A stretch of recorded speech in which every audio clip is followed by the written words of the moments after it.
Hi friends, good afternoon అందరికి. ఈరోజు topic ఈ మంత్ నుంచి electricity bill PhonePe, Google pay, Paytm నుంచి కట్టకూడదన్నారు.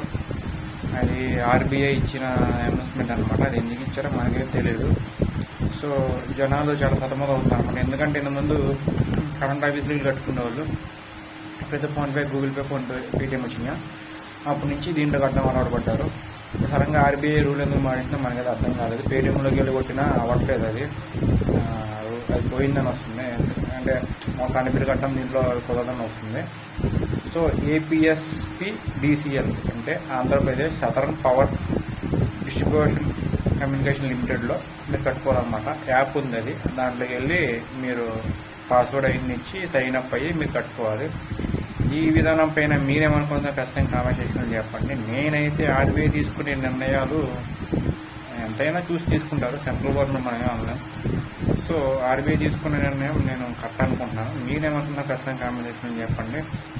ఇలా ప్రతిసారి ఆర్బీఐ నియమాలు మార్చడం మనకి అర్థం కాదు. మొబైల్ చార్జెస్ కూడా పెరిగినాయి. దాని గురించి ఆల్రెడీ వీడియో చేశాను, అది మన కామెంట్ సెక్షన్లో పెడతాను, లేదంటే డిస్క్రిప్షన్లో పెడతాను, చెక్ చేయండి. ఇలా మరి RBI and mobile networks and TRAI అంటే మొబైల్ నెట్వర్క్స్ కిందకి వచ్చింది. అంటే ట్రాయ్ కింద మొబైల్ నెట్వర్క్స్ వస్తాయి. మన ఎందుకు మన మీద బయటపడుతున్నాయో మనకు అర్థం కావట్లేదు. ఛార్జెస్ హైక్ చేయడం అండ్ ఇట్లా సడన్గా వెబ్సైట్స్ మారడం, పేమెంట్స్ యాప్స్ మారడం జరుగుతుందన్నమాట.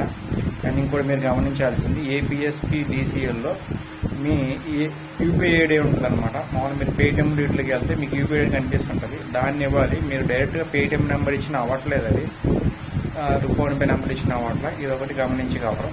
ఎవరు తెలియదు అంటే కాస్త కామెంట్ సెక్షన్ చెప్పి నేను ఫుల్ వీడియో చేస్తాను ఎలా చేయాలి. ఈరోజు నేను ట్రై చేసి మా ఇంటి బిల్లు కట్టాను.